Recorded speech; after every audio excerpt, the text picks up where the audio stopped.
A woman lived alone in a small apartment in Ohio. No chronic illness, no smoking, no drinking. She died at 54. The autopsy found nothing unusual, a heart that simply stopped.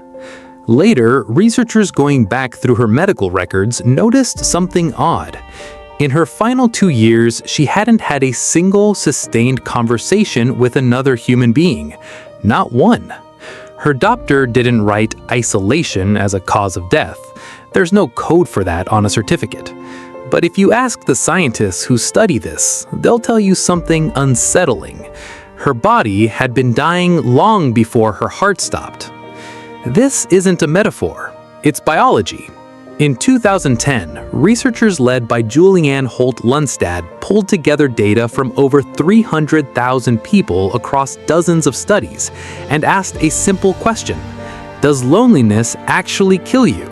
The answer they found was almost too strange to publish. Chronic loneliness raised the risk of early death by roughly the same margin as smoking 15 cigarettes a day, higher than obesity, higher than physical inactivity. Loneliness wasn't just sad, it was lethal. So why would a feeling have that kind of power over a body?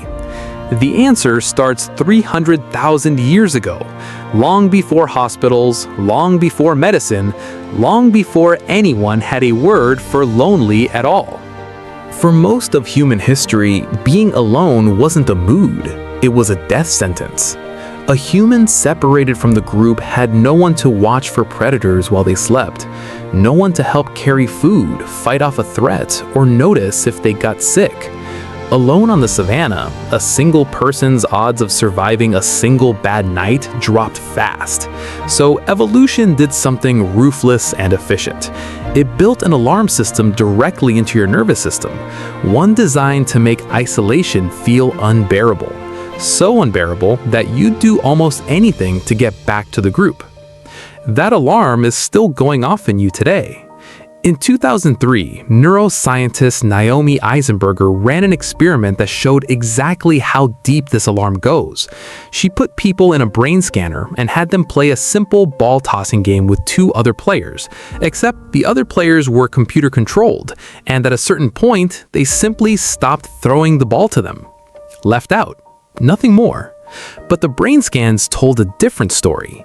The exact same region that lights up when your body is in physical pain, the anterior cingulate cortex, lit up when people were socially excluded.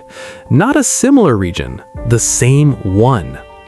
Being left out doesn't just feel bad. Your brain processes it as an injury. And here's where it gets darker. That alarm doesn't turn off just because you're an adult in a modern apartment instead of a hunter-gatherer on an open plain. Your body still runs the ancient program. When you're isolated for long stretches, your brain interprets it as danger, and it responds the way it would to any prolonged threat. It floods your system with stress hormones. Cortisol stays elevated, inflammation rises. Your immune system, which should be fighting off actual disease, starts running in a constant low-grade state of alert, wearing itself down for a threat that never physically arrives. Scientists call it a kind of chronic vigilance. Your body is bracing for an attack that isn't coming, night after night, for years. This is the part almost nobody says out loud. Your body cannot tell the difference between being hunted and being ignored. For most of history, this system worked exactly as intended.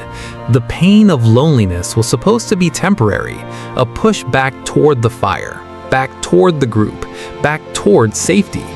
It was never designed to be endured for decades. It was never designed for a world where someone could live in a building surrounded by hundreds of people and still, functionally, be alone.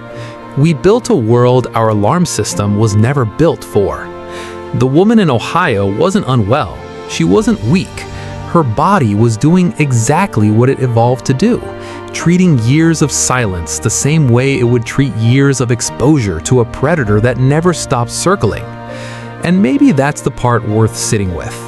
Loneliness was never just an emotion humans invented to complain about.